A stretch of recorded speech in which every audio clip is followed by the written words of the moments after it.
So we spoke about one type of data yesterday, right? When you have numeric, right? And okay, so this is something else. This is from where you can get data. If you want to get more data, right? If you want data to practice, these are different sources.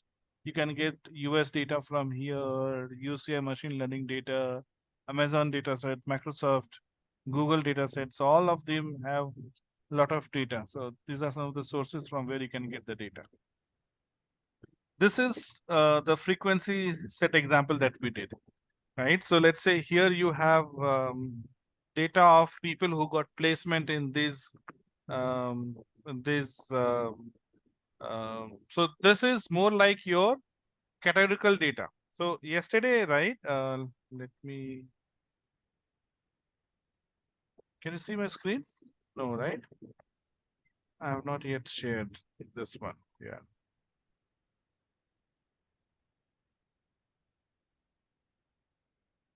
So we discussed about when you have only number, what you can do, right? Then if you have only categorical data, then what you can do. So when you have only categorical data, okay, so data could be like male, male, male, female, female, male, right? You might have other column, but this is the data, right? So simplest graph is you drawing a bar graph.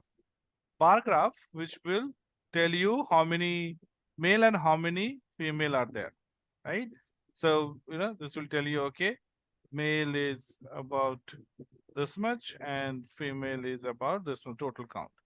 You can do a pie chart also, right? And you can say that, okay, this is male and this is female. So this gives you idea about percentage. This gives you about idea about, let's say, count. So you know approximately this is the count. You can have more than two values, right? If it is yes, no, male, female, by, no, by, this is the answer. Okay, the example that we have in the book is about what a placement record. So let's say, there's a engineer, let's say business school, MBA school. And MBA college has about 253 students, right? And then, it talks about the domain in which they got placement. So going back to the notes.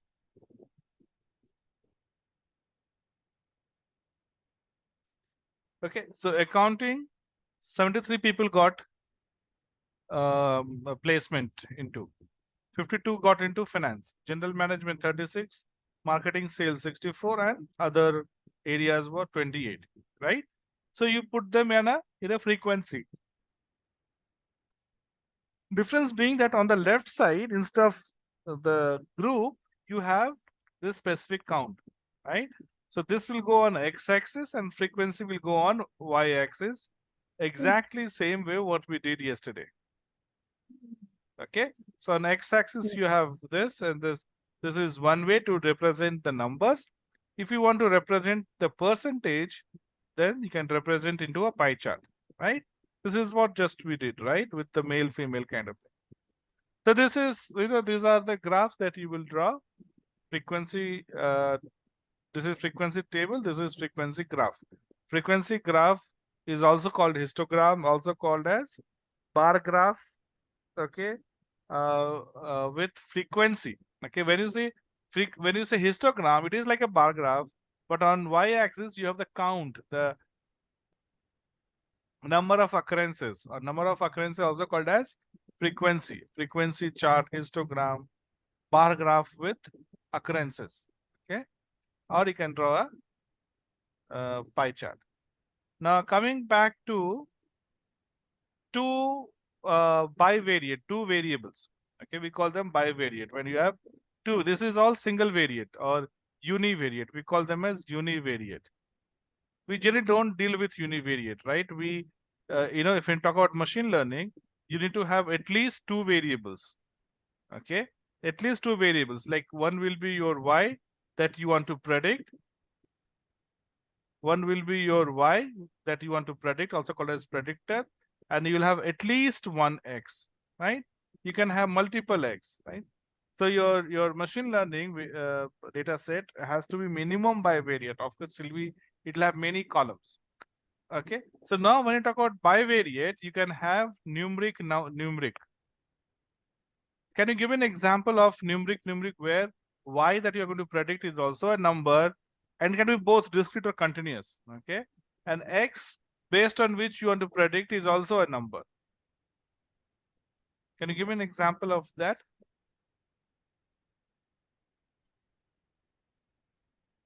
Weather, sir. Sorry,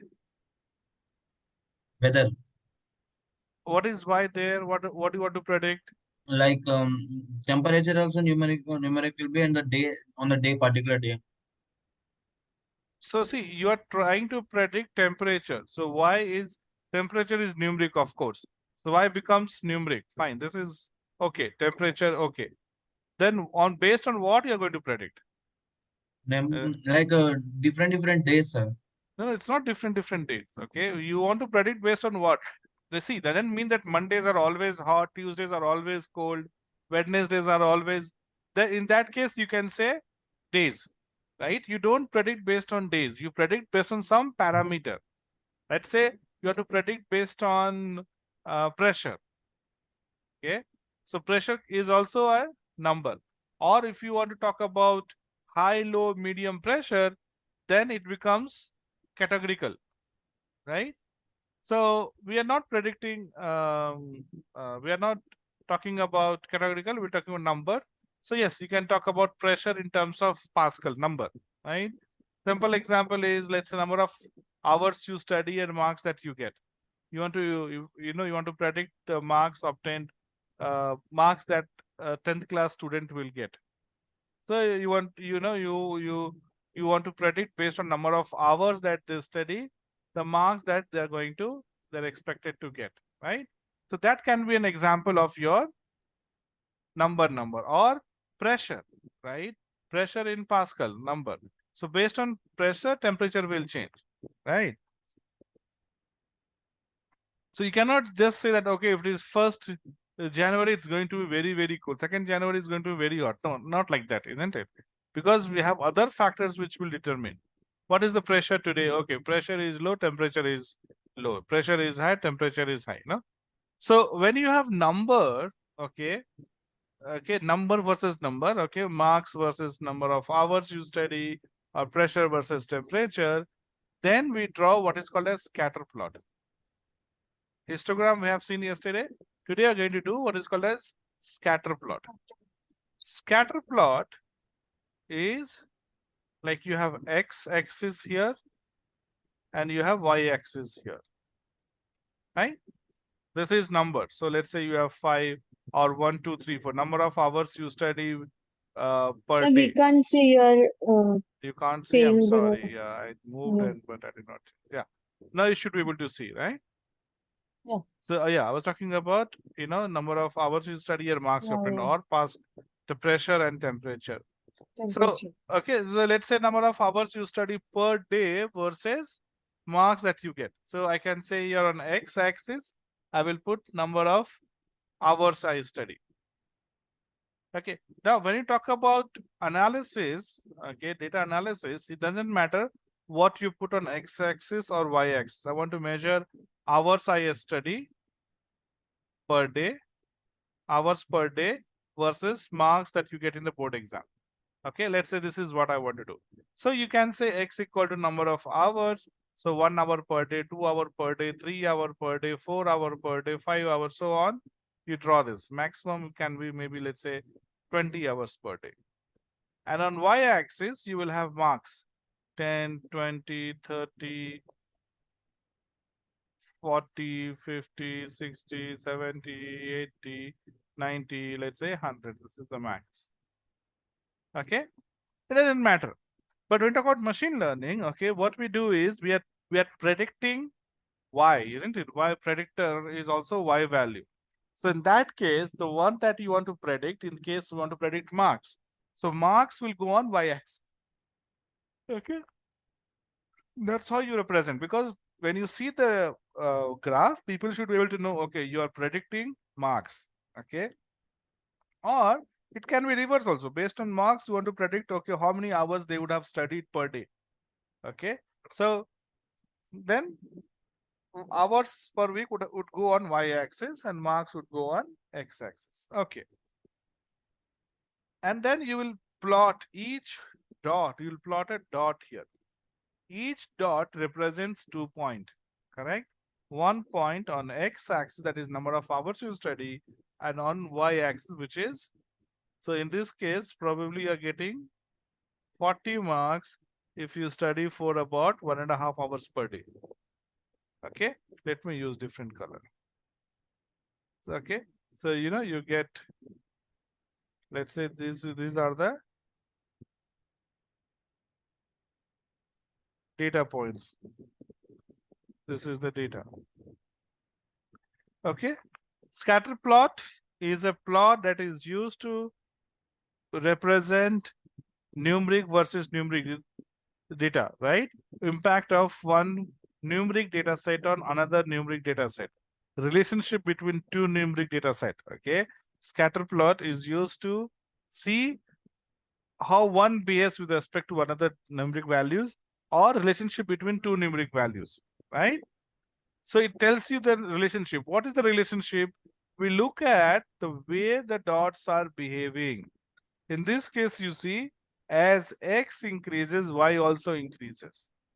Okay, so Like it's go ahead. directly proportional, Directly is that, or proportional, yes. inverse? Okay, so when you see that x increases, y increases, number of hours you study versus marks you get. So you will probably Yeah. see a graph like this. So we say directly proportional,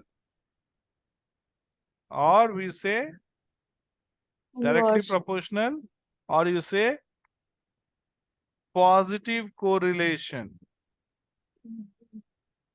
Okay, in our subject we will call it as correlation. This is what we want to study. So we will relationship between two variables. So they are positively correlated. Positive means if you decrease one, other will also decrease. If you increase one, other will also increase, right? So they go in same direction. If they go in same direction, we say they are directly proportional. If they go in opposite direction, then we say inversely proportion or negative correlation. Negative correlation. For example, let's say you have marks obtained on y-axis and number of hours you spend on Facebook, let's say. So more you spend on Facebook, less mark you will get. So you will get a graph like this, probably, right? So you'll see that your graph is going down. As you increase number of hours on Facebook, your marks that you have obtained goes down, correct? This is called inversely proportional or negative correlation.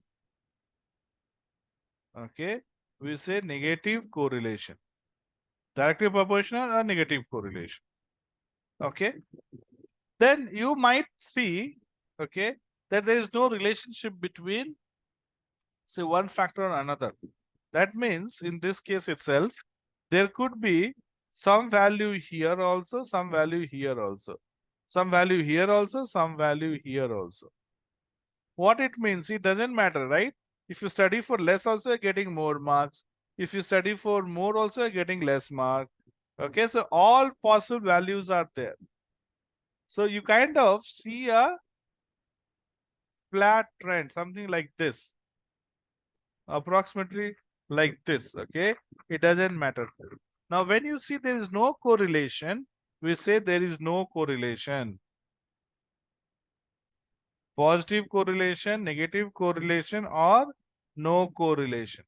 So there is a way to measure it.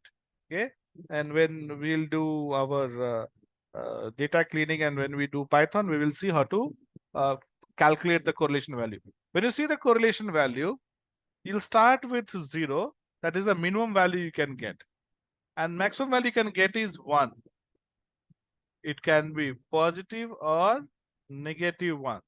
So correlation value ranges from -1 to +1. So minus or plus is the direction. So we don't we don't think too much about direction, positive or negative direction. We look at the value. So positive, negative or positive will just tell you direction, whether the line is going down or going up. That means whether it is a positive correlation or negative correlation. But magnitude, the value is important. As you are closer to 1, that means there's a strong correlation. So now you will end up with 4 such values, or maybe 5. Positively, negatively, you can have strong and weak. Strong and weak. Strong and weak. And of course, no correlation. 0 or near about 0. So generally anything less than 0.5, we say no correlation. Okay. 0.3, 0.4 will also show some kind of correlation. Of course, it's very difficult to get exact 0, isn't it? But anything less than 0.5, we consider as no correlation only. So the values, you will end up getting 4 such values. Strong positive correlation, weak positively correlation. Strong negatively correlated, or weak negative correlation, and no correlation. So you end up getting 5 such values. Okay. So generally, when it is more than 0.75, we say strong. 0.55, 0.8. Okay. And this is 0.5. 0.5. Anything less than 0.5 is like no correlation. Between 0.5 to 0.75 or 8, we say it is weak correlation. In weak correlation, these dots will be farther away. When you draw a line, regression line we call it, regression line is a line that represents the entire data set. Okay, is a regression line that represents the data set. So let's say you have 2 point. When you have 2 point like this, the line will pass through this, isn't it? Now let's say there is one more point that has come here. Since this point is above this line, the new correlation line will be something like this, somewhere between this. Then another correlation, let's say point came here. Okay, so the regression line will go somewhere like this. So every point will have impact on the regression line. So that line is kind of average line that represents the entire data set. Okay, so that regression line, if there is a lot of difference between point and the line, we say weak correlation. If the points are very closer to the regression line, then we say strong correlation. Strong correlation. Okay, so you have positively correlated, negatively correlated. At the same time, you also have what? Strong and weak values.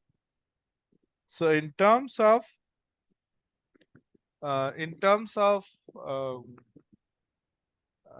the point and the line, okay, if the points are far away, it generally it is weak algorithm. Okay, so this is your scatter plot. So when you have number and number to deal with, we represent it with scatter plot.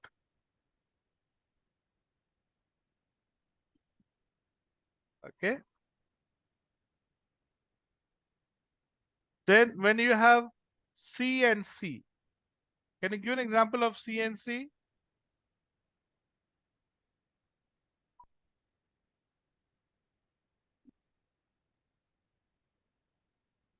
Example of C and C, let's say, okay, based on pressure, okay, so high, low, medium pressure, you are planning to predict whether it's going to be cloudy or rainy.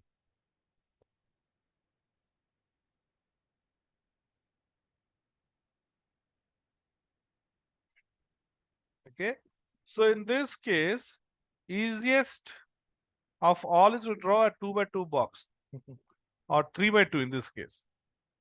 Okay, so here you have 3 box on. So pressure you have high, low, medium, and here you have cloudy and rainy.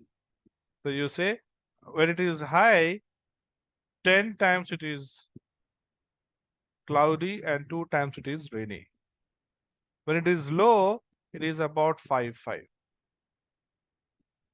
When it is, or let's say 15.5. Medium, it is 5. Or has to make 8, so let's say 8. Right? So when you see this, you know that there is low means it is mostly rainy and high means it is mostly cloudy. Okay, but there are some tests we will do that. Those tests when we talk about machine visualization. Sorry, uh, uh, distribution. When we do distribution and test, we'll see where, okay, what test we do.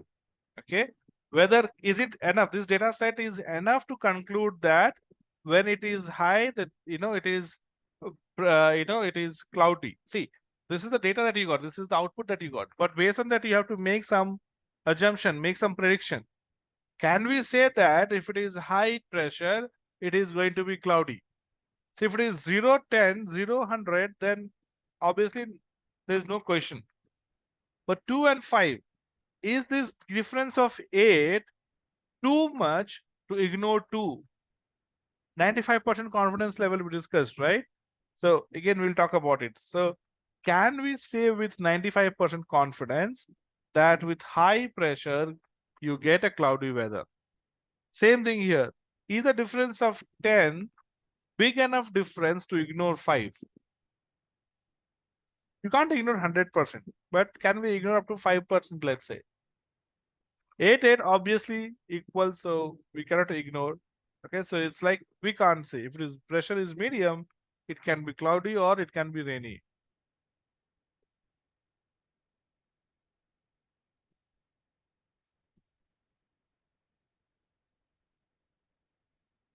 With me? Yeah. Sir, once could you repeat the table, the box? So see, you will have some values here, right? So let's say you have here pressure and here you have forecast, let's say. So high pressure forecast is cloudy. High pressure forecast is rainy. High pressure forecast is cloudy. High pressure forecast is cloudy.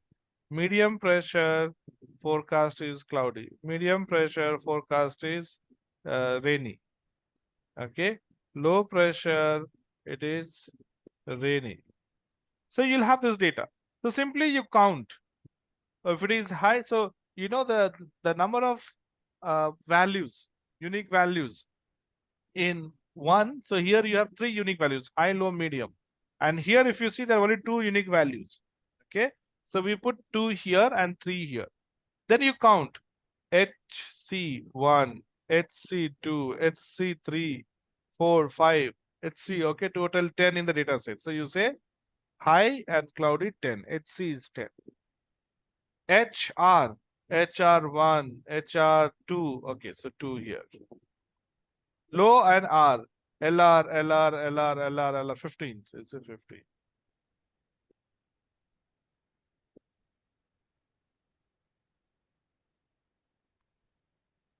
Sir, means we can do like one hot encoding also, no?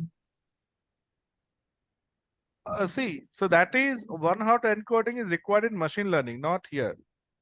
Why do we do one hot encoding? Okay, Like we do we'll convert into binary format, zeros and ones. correct. So because when you want to do some when you want to do some mathematical operation, then we need to convert into number. Correct. So here we are not doing any mathematical operation. We just want to visualize the data, isn't it?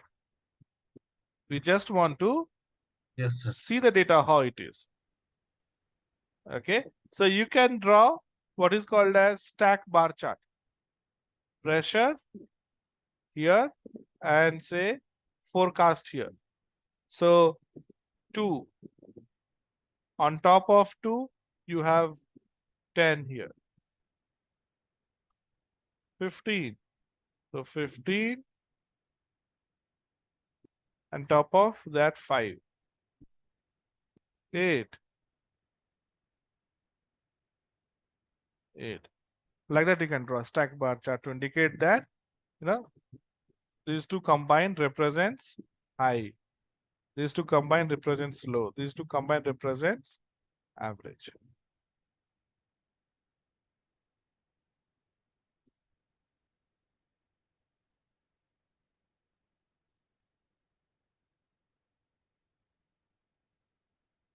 Make sense?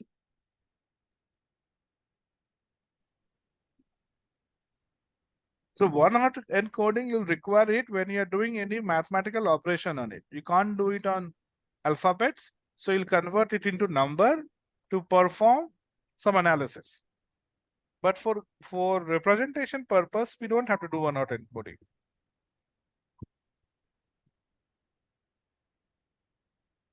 All right. Yes.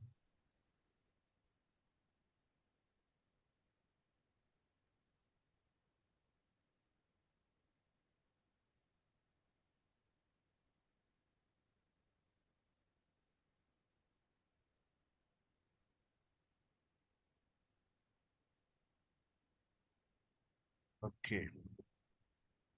So this is when you have C and C, both categorical. What happens when you have numerical and categorical? One side is numeric, other side is categorical. So you'll have a bar graph, simple bar graph.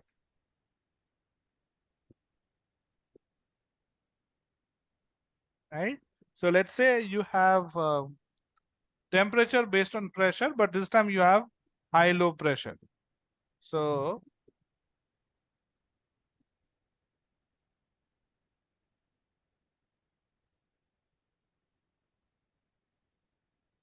you have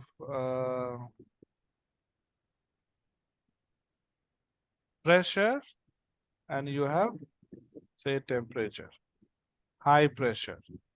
Temperature is 20 degree. High pressure. Temperature is 21 degree. Low pressure, 35 degree. Medium pressure, 29 degree. Okay. How do you represent this in the data?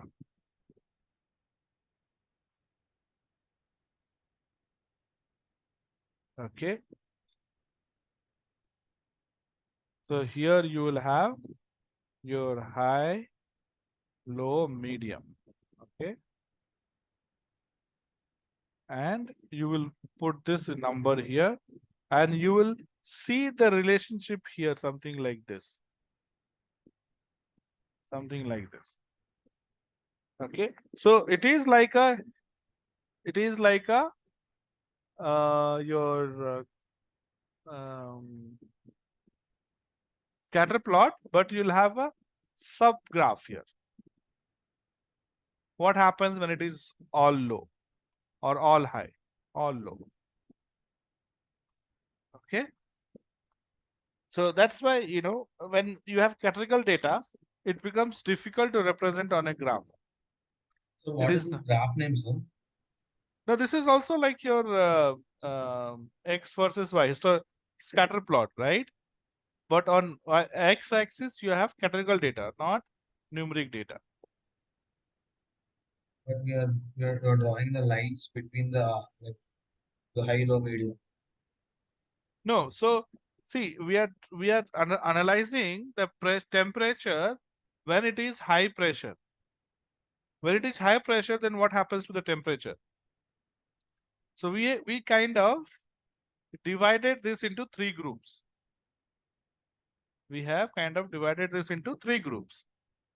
So it is like looking at three graphs, not looking at one graph. Okay. When it is high, then what happens to the temperature? When it is low, then what happens to the temperature? Maybe we can take an average value and then compare across. Right? So a lot of things also depends upon what is your intention. Right? What do you want to do?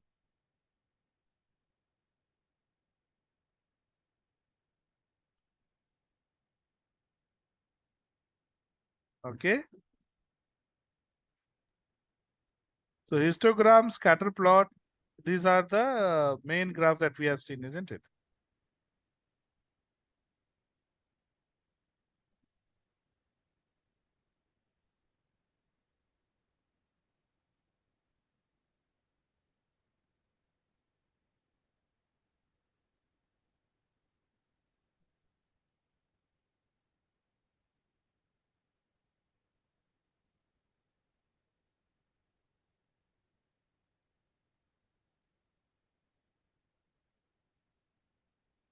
Okay.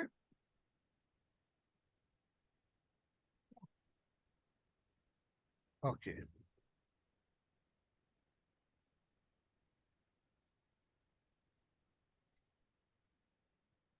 Another graph which is very important and we will talk about is called box plot.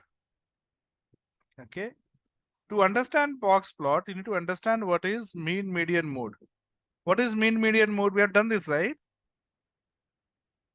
Or no? Yeah. Yes, yes.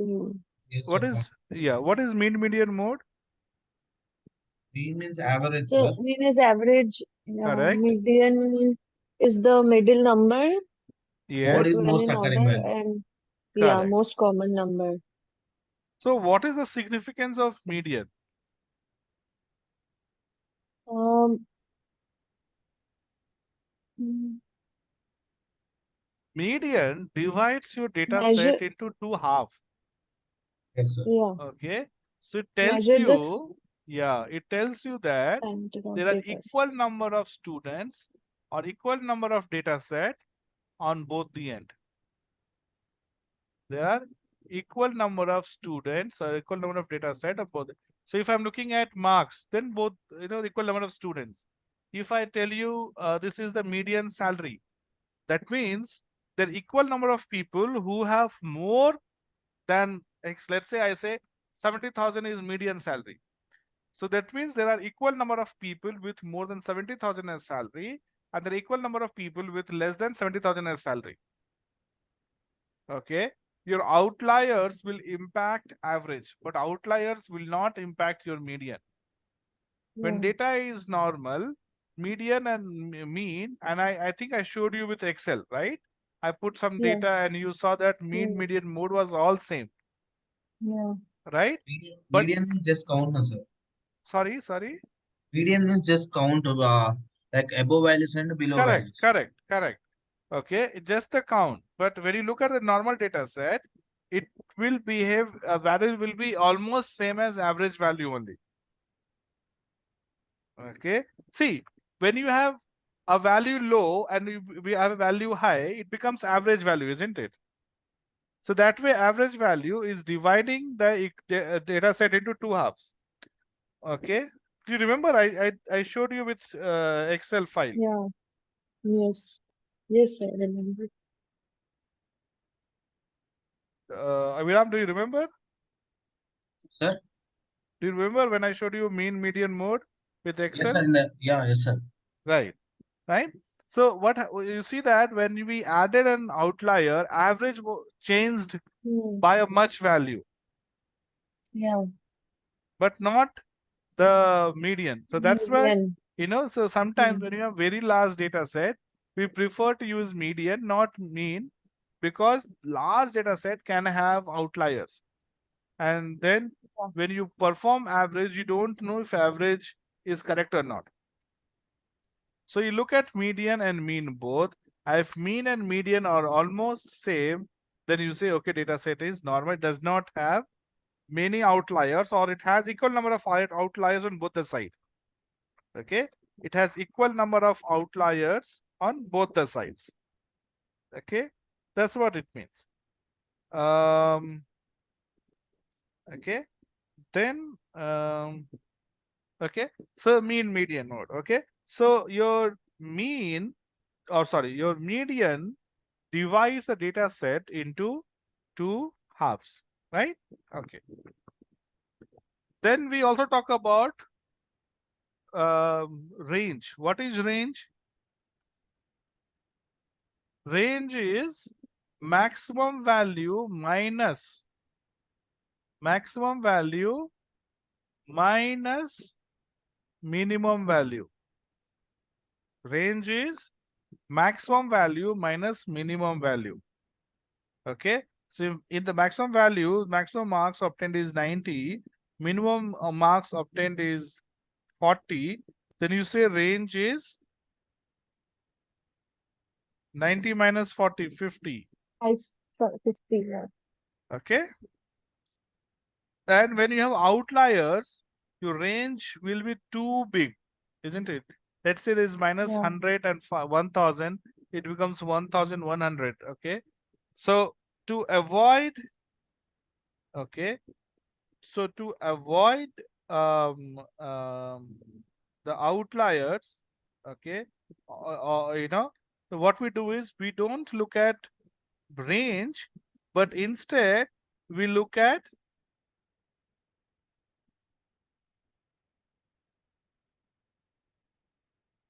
IQR, interquartile range. Yeah. Okay, this is range. Okay, what we do is look at IQR, interquartile range. What is IQR is, you have a data set, let's say. You divide this into two half, median. Median will divide into two half. Now, this half also you find median.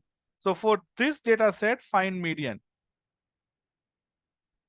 For this data set, find median. So what we just did is we divided this data set into 4 quarters. Right? We kind of divided this data into 4 times, right? 4 parts. 4 quarters. So you divided the data set into 4 quarters. Okay. So, okay. So this is called as quadrant. Each of this is called a quadrant. This is your minimum value. This is your maximum value. This is your median. This is called as Q1, first quarter. This is median is also your second quarter. This is also called as Q0. Q0 is minimum value. Q0 to Q1 is called first quarter. Q1 to Q2 is called second quarter or median. Median. This is your, can you guess what it is? Come on. Q3, Q3, And this one? Q4. Yes. Q0 is the minimum value. Q4 is the maximum value. Maximum Q2 value. is your median. They'll ask you, Q2 is same as median. Then you have Q1 and Q3. Q1 is the first quarter data or median of left half. Median of right half or 3/4 is your Q3 data. Okay. So range is Q4 minus Q0, maximum minus minimum, or Q0 or Q4, maximum is Q4 minus Q0. Okay. Your IQR, interquartile range, is Q3 minus Q1. So what we are saying is, this can have outliers.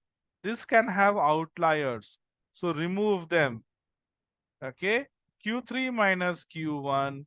This is called as interquartile range, IQR.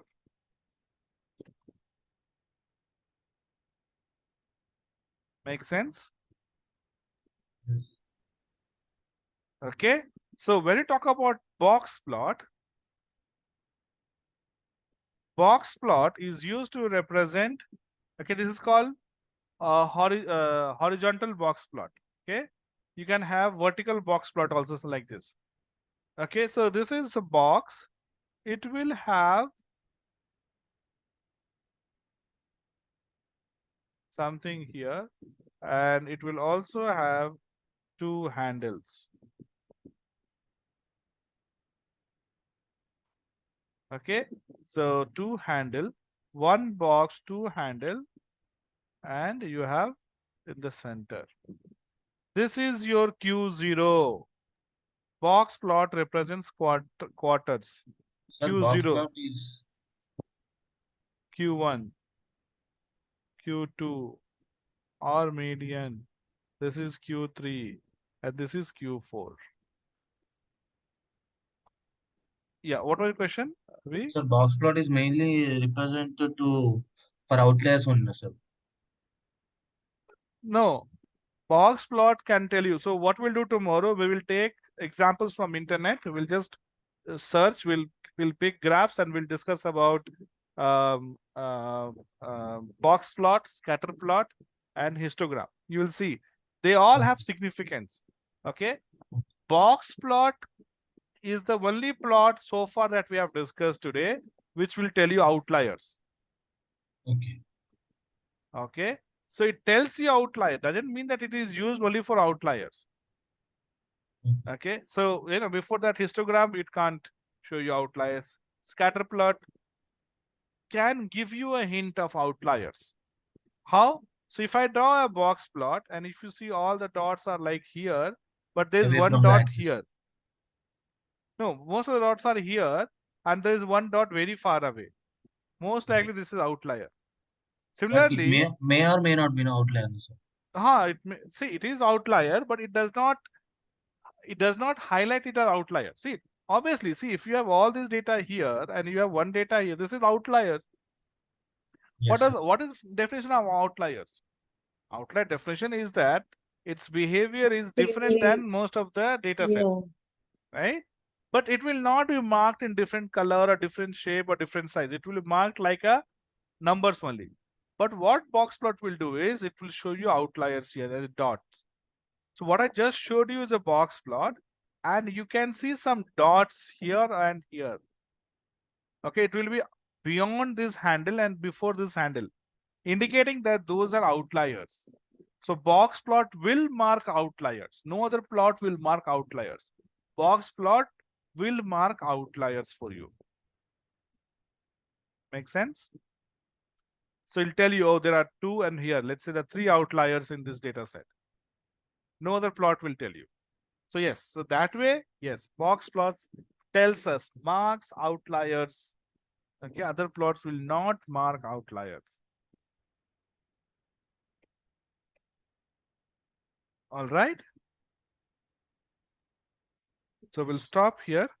Tomorrow, what we'll do, we will look at significance of each of these plots. We'll take some examples. We'll look at, and then hopefully from Monday we'll start with NumPy, SciPy, and Pandas. Okay. So next week we'll do programming, and then we'll come back and we will take data set and we'll draw some of these graphs after we are done with Pandas. Yeah. Okay, that will take us another week, and then we will get into machine learning. I mean probability and then machine learning. So I need 2 more weeks to finish off this. Yes. Okay. So hopefully in 2 weeks we'll finish off, and then 2-3 weeks, another 2-3 weeks, we'll get into machine learning.